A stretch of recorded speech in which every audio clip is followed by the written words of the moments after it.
Something just changed in XRP that matters more than it looks. While most investors are focused on price action, Ripple quietly submitted a letter to a federal regulator that could influence how stablecoin reserves are treated inside the U.S. banking system. Today, we're breaking down what Ripple asked the FDIC for, why some analysts believe this could reshape the relationship between crypto and traditional finance, and what it may reveal about Ripple's long-term strategy for XRP, RLUSD, and the future financial infrastructure of the United States.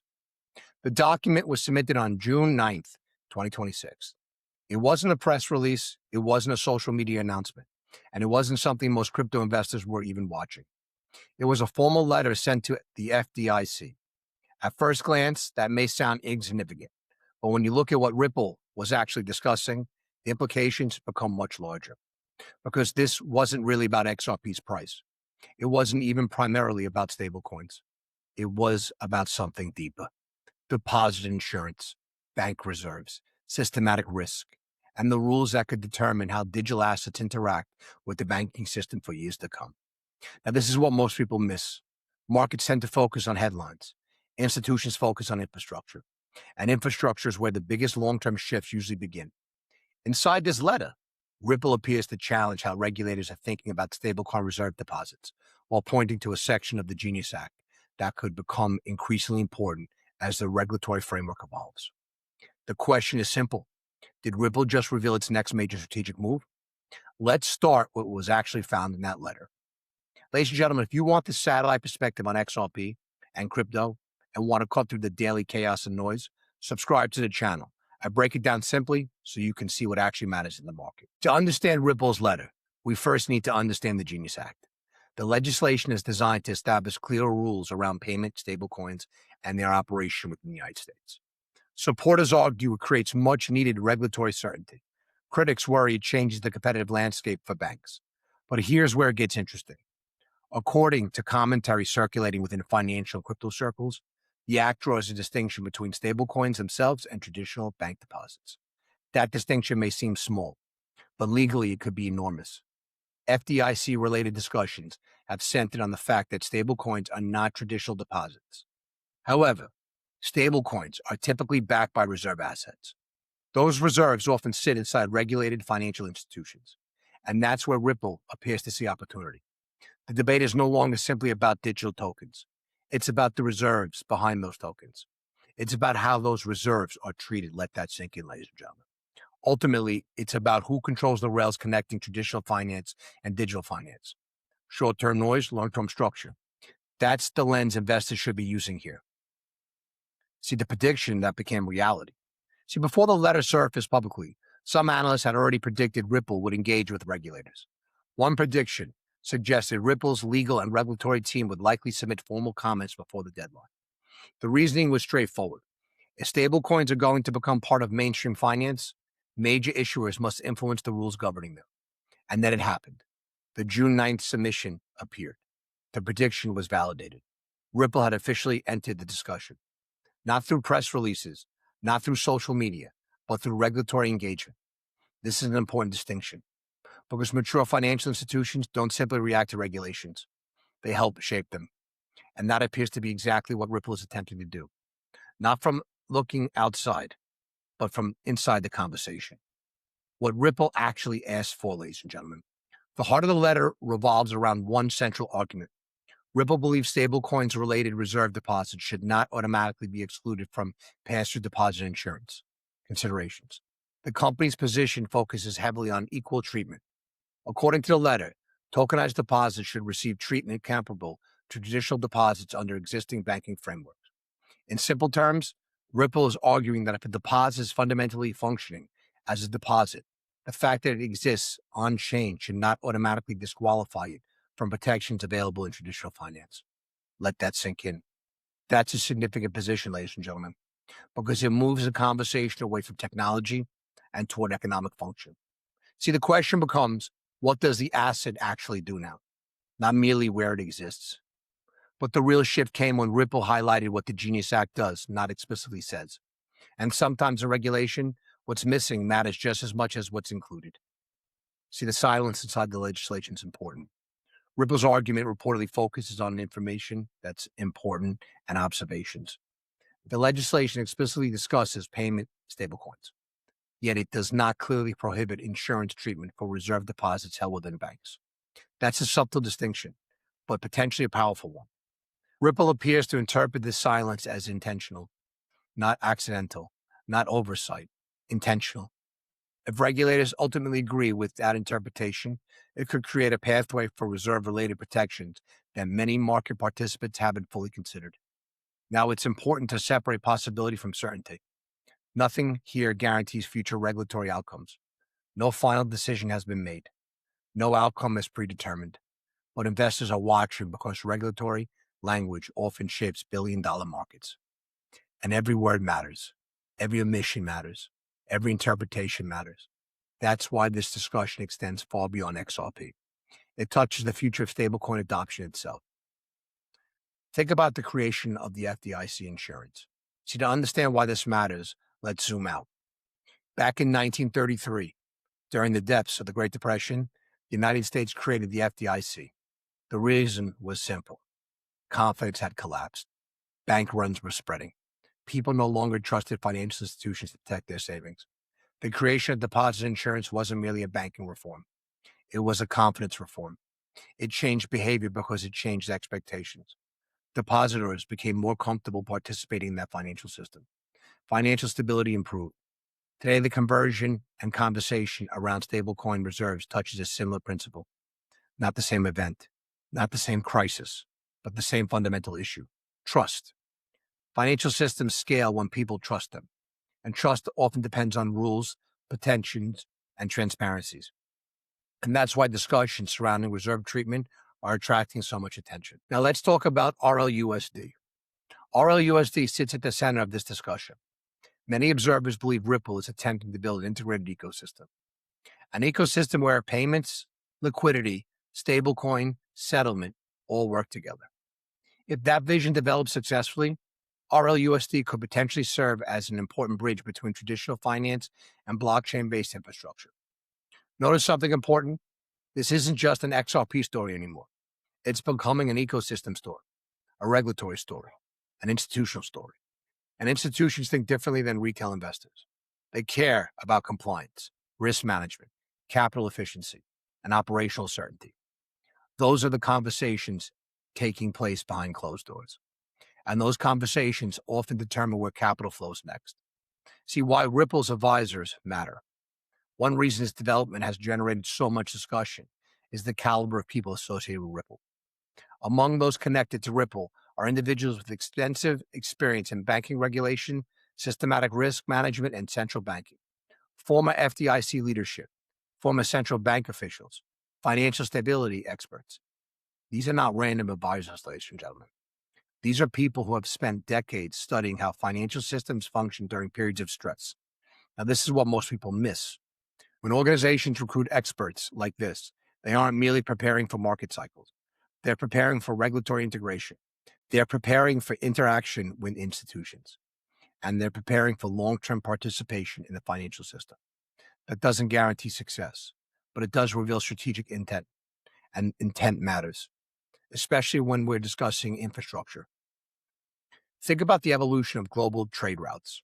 For centuries, merchants fought over products, but eventually the most valuable assets weren't always the products themselves. They were the ports, the shipping lanes, the infrastructure connecting everything together. Modern digital finance may be experiencing something similar. Many investors focus on individual tokens. Institutions often focus on settlement networks, liquidity systems, compliance frameworks, and interoperability. In other words, the ports and shipping lanes of digital finance. If Ripple's strategy is successful, the company may be positioning itself closer to infrastructure than speculation. And infrastructure tends to attract long-term attention. Let's talk about XRP and systematic risk. Another recurring theme throughout Ripple's messaging is systematic resilience. The concept appears repeatedly: liquidity, efficiency, settlement, crisis management, market recovery. These are not accidental talking points. They are themes directly connected to systematic risk. Years ago, Ripple's executives discussed the importance of healthy and liquid markets that can withstand shocks. That idea remains highly relevant today. Financial systems are judged not by how they perform during calm periods. They're judged by how they perform during stress. When liquidity disappears, when confidence disappears and declines, when markets become volatile, the strongest infrastructure is often the infrastructure that survives disruptions. And that's exactly the type of narrative Ripple appears determined to build. Think about the 2008 financial crisis. The 2008 financial crisis provides another useful historical reference here. When major institutions faced severe stress, one reality became obvious. The world depended on interconnected financial infrastructure. Problems in one area rapidly spread elsewhere. Liquidity became critical. Settlement became critical. Counterparty trust became critical. The lesson wasn't merely that crises happen. The lesson was that resilient infrastructure matters. Today, blockchain advocates often argue that transparency, real-time visibility, and programmable systems could help improve certain aspects of financial operations. When that vision fully materializes, remains to be seen. But the discussion itself reflects lessons learned from previous financial crises, and regulators understand those lessons better than anyone else. The Clarity Act and the race for regulatory certainty. At the same time, major regulatory discussions continue. Clarity Act. Supporters argue that the regulatory certainty remains one of the most important factors for innovation. Without clear rules, institutions hesitate, capital waits, projects relocate, development slows. With clear rules, participation often increases. That's why industry leaders continue pushing for legislative progress. The urgency isn't simply political, it's competitive. Countries around the world are competing to attract capital, innovation, and technology leadership. And crypto increasingly sits at the center of that competition. But here's where it gets interesting. The battle isn't necessarily about who creates the biggest cryptocurrency. It may be about who creates the most attractive regulatory environment. Because talent follows opportunity, capital follows certainty, and innovation follows both. Imagine two kingdoms separated by a river. One kingdom builds clear roads, stable bridges, and predictable rules for merchants. The other relies on uncertainty and inconsistent policies. Over time, traders naturally gravitate towards a system with fewer obstacles. Modern capital behaves similarly. Investors don't merely evaluate technology, they evaluate legal frameworks, regulatory clarity, institutional accessibility. The bridge often becomes more valuable than destinations.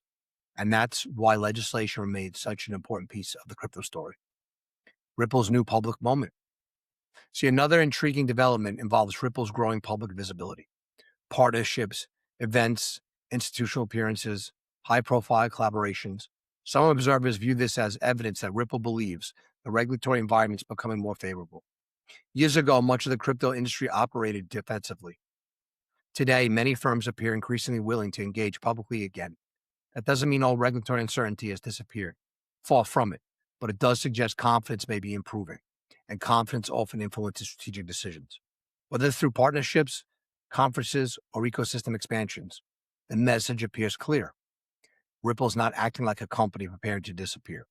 It's acting like a company preparing for a larger role. What this could mean for XRP. So where does XRP fit into all of this? The answer depends on perspective. Short-term traders focus on price, long-term observers focus on positioning, and Ripple's positioning appears increasingly focused on integration with the broader financial system. Stablecoins, institutional settlement, regulatory engagement, banking relationships, infrastructure. Those are the recurring themes. Prices reacting, systems evolving. And while nobody knows exactly how regulations will ultimately unfold, one thing is becoming increasingly clear. The conversation has moved beyond whether digital assets exist. The conversation is now about how they fit into existing financial structures. That's a very different debate, and potentially a much more important one.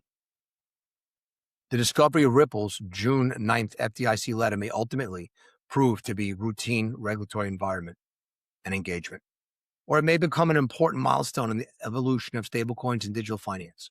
Time will tell, but what cannot be ignored is the direction.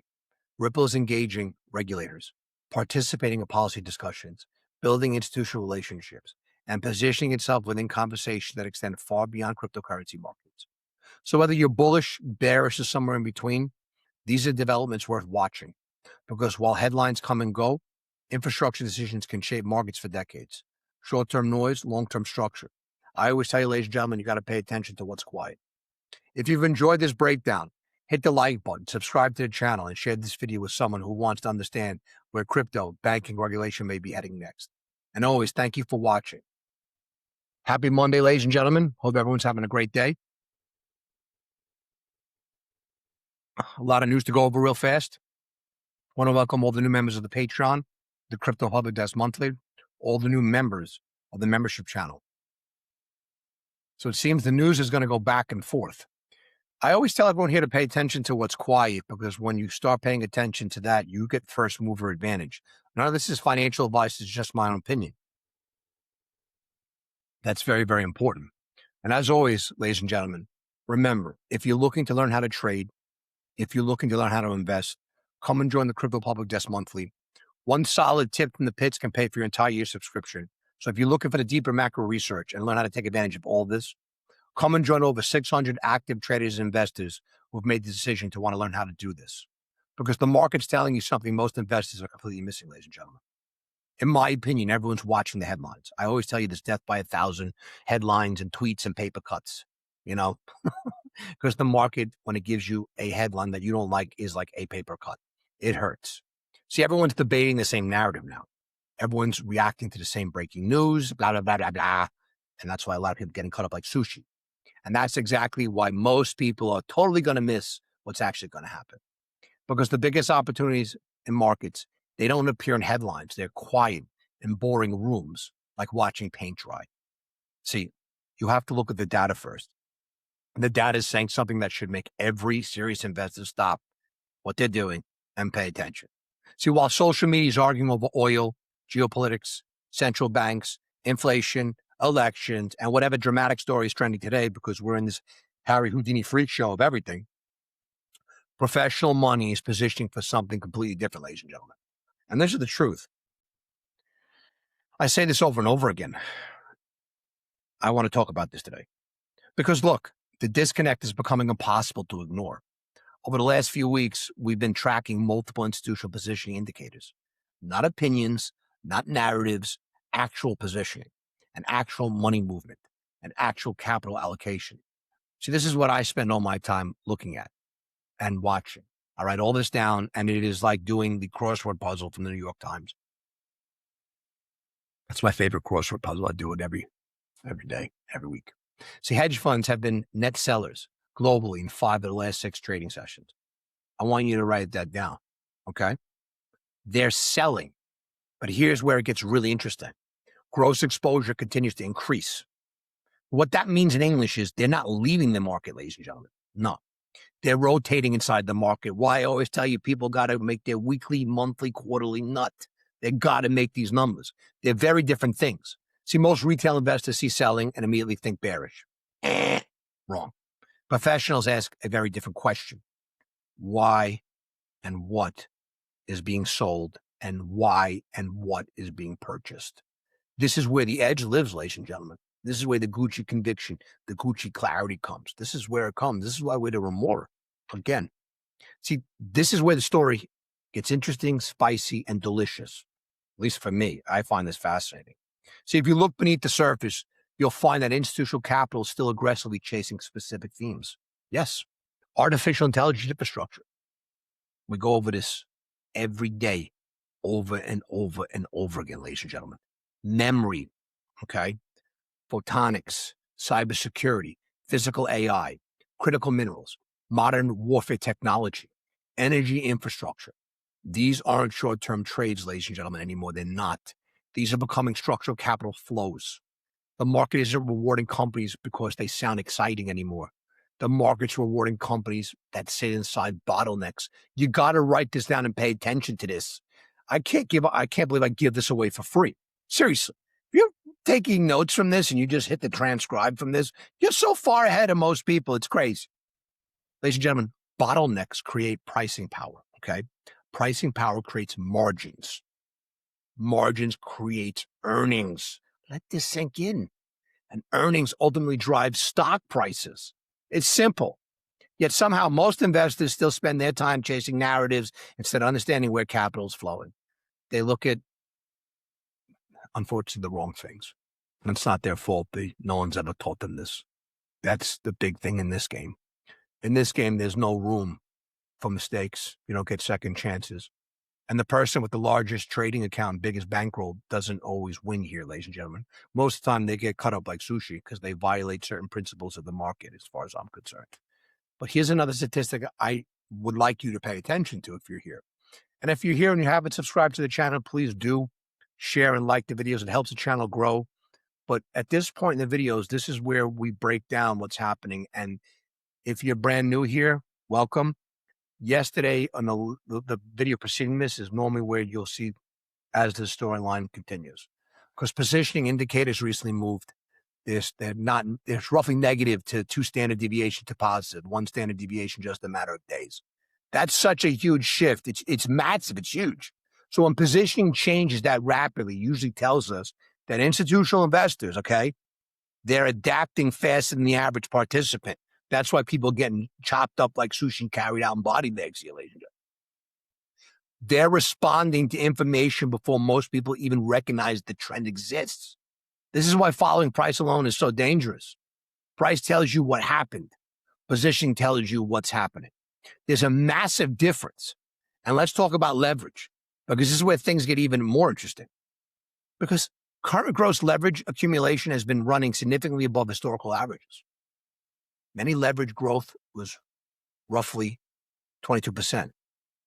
So in May, leverage growth was roughly 22%, but many leverage growth is growing. Many people are continuing to do this. This is rough. See, the historical average is close to 6%. So that's crazy. See, June has also been running substantially above normal levels. People are going to get caught up like sushi. There will be our exit liquidity. This is just what's going to happen. Again, see, people don't talk about this, but I want you to marinate on this. Think about what I'm talking about here. Think about this. This is secrets. This is the special sauce here.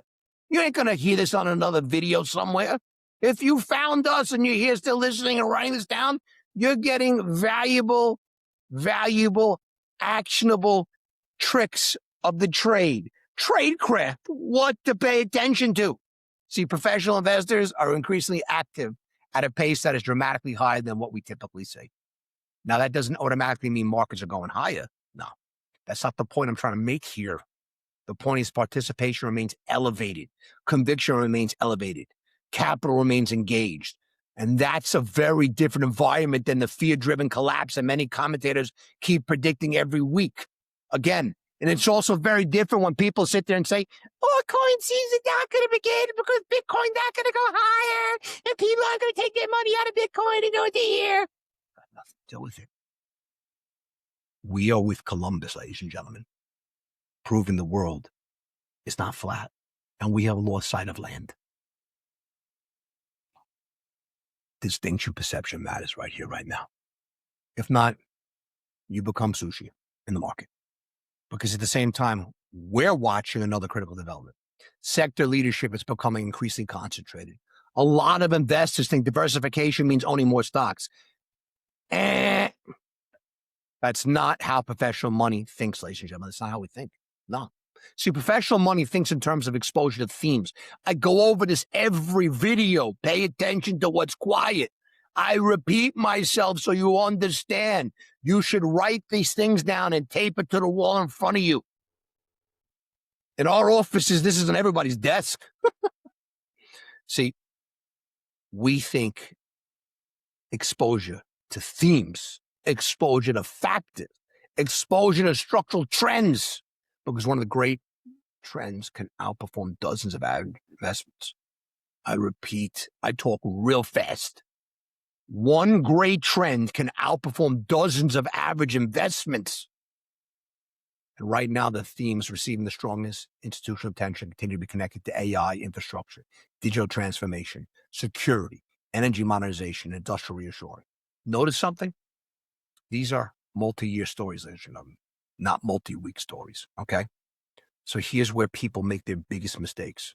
Not financial advice, just my own opinion, and it retains our organization, myself, in a capacity. They assume investing is about predicting the future. It's not. Do not pass go and collect $200.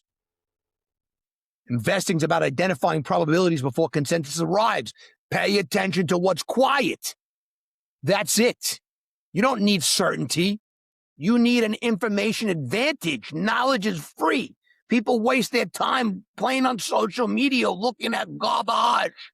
That's why they got ungats. That's why they don't get to where they want to go. And they end up listening to videos that says, disappointments in the air, and you've missed out. Why, I don't know. See, this is why data matters, ladies and gentlemen. This is where data removes emotion. Data removes politics. Data removes narratives. Data tells you what capital's actually doing. You also hear what data is actually doing by coming here and listening to the rants. See, what people say they're doing. Don't pay attention to what people say they're doing. Data tells us what people are doing, okay? Data tells us. Data tells us. They're very different things. And this is why we spend so much time studying positioning flows, macro developments, elections, earnings, revisions, sector rotations, volatility structures, standard extremes, and institutional behavior, and so much more. I just don't have enough time to go over this because markets are not driven by opinions, ladies and gentlemen. They're not. Markets are driven by money. Money leaves a footprint. And if you know where to look, those footprints become visible long before they become obvious. The average investor waits for confirmation. The professional financial mercenary studies the evidence. The average investor reacts. The professional investor prepares. That's why we're financial mercenaries. We're preparing every day for this. The battle never ends. Never ends. The average investor follows stories. The professional investor follows capital. That's the difference. And in markets, the difference compounds, ladies and gentlemen. So when you hear someone confidently tell you exactly what the market will do next, be very careful because certainty is usually a warning sign. Yeah, I think so. What matters isn't predicting tomorrow, ladies and gentlemen.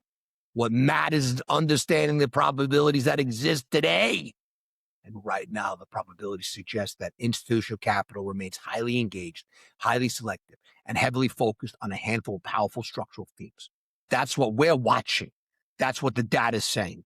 And that's where we think the most important opportunities are developing. Not in headlines. No. Not in noise. No. In the numbers. The numbers. Always in the numbers, ladies and gentlemen. Ladies and gentlemen, look, I've been doing this since I'm 15 years old. I rant and rave here. I love everybody. Hope everyone had a great Father's Day. If you want to learn how to trade, you want to learn how to invest, come and join the Crypto Public Desk Monthly. If you feel you need to learn these things, come and join the Crypto Public Desk Monthly. One solid tip from the pits will pay for your entire year subscription. Join over 600 active trading investors who are learning how to do all this. I set the table here with the things that I'm paying attention to, right? Inside, you get the deeper macro research, positioning, levels, the logic. Join an active, private community who is learning together to be financial mercenaries. Because you know what? We're in this for the numbers in our bank account, in our trading account. Nothing else, nothing more. Do you think that any of this noise is going to go away? No, I don't. I don't think there'll ever be peace in places. I think it's coordinated disparity. I'm going to go over that in the Patreon. Why I think it's coordinated? Because you have people who will not get along, some people who don't have the stomach for certain things. But why I talk about what I talked about in today's video is very simple. The commodities being consumed and required tell a very different story about where the world is going. It mirrors certain times in history, right? I love XRP. I love ICP. I love HBAR. To me, you own all three of those, you're looking pretty Gucci as far as I'm concerned. Nothing's guaranteed in life except death and taxes. This is not financial advice, just my own opinion. It retains myself and my organization any capacity. Understand something. The market moves. The data tells one story. The data is boring. The data is like watching paint dry on the wall, ladies and gentlemen. It just is. I tell you, the market is a living, functioning organism. You either ride underneath it as the remora, which we are, or you get consumed like sushi by us and the market. Man creates opportunities. does. It's, are you willing to take that? No cycle is ever the same in finance. It never will be. Nothing about today's cycle will be similar to yesterday's cycle. You're not the same person you are right now that you were 5 minutes ago. You won't be the same person you are tomorrow that you are right now. Like I always tell you, ladies and gentlemen, pay attention to what's quiet. That's all that matters. It does. And this soap opera of chaos begins to make sense. As always, this content is for educational information purposes only, should not be taken as financial advice. Always do your own research, consult a licensed financial advisor. Never invest funds based solely on opinions on YouTube videos. I love you all, ladies and gentlemen. I'll see you on the front lines. Don't get caught up like sushi. Don't FOMO things.